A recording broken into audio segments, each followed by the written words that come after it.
अस्सलामुअलैकुम नाजरीन, आप देख रहे हैं सूबाई रंग न्यूज़ और इंटरटेनमेंट चैनल और मैं हूं मोमना शहबाज। सबसे पहले नजर डालते हैं आज की आम खबरों पर।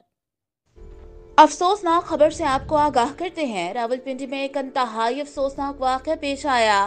आपको ब्रेकिंग न्यूज से आगाह करते चलें। अडियाला रोड रखशंदा मस्जिद के सामने वकील का बहेमाना कत्ल का वाक़या पेश आया।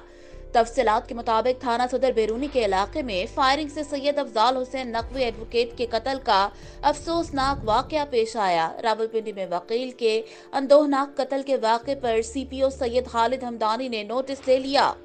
सीपीओ ने वाक़े में मुलविस मुल्जिमान की फौरी गिरफ्तारी का हुक्म दे दिया। इब्तदाई इतलात के मुताबिक मकतूल को अदियाला रोड रखशंदा मस्जिद के करीब नामालूम मुल्जिमान ने फायरिंग करके कत्ल किया। रावलपिंडी पुलिस के मुताबिक इब्तदाई तौर पर वाक़या साबिका दुश्मनी का शाखसाना लगता है, ताहम तमाम जावियों पर तहकीकात की जा रही हैं। मकतूल का भाई थाना जातली के कत्ल के मुकदमे में इश्तिहारी, जबकि मकतूल भी इसी मुकदमे में नामजद और जमानत पर थे।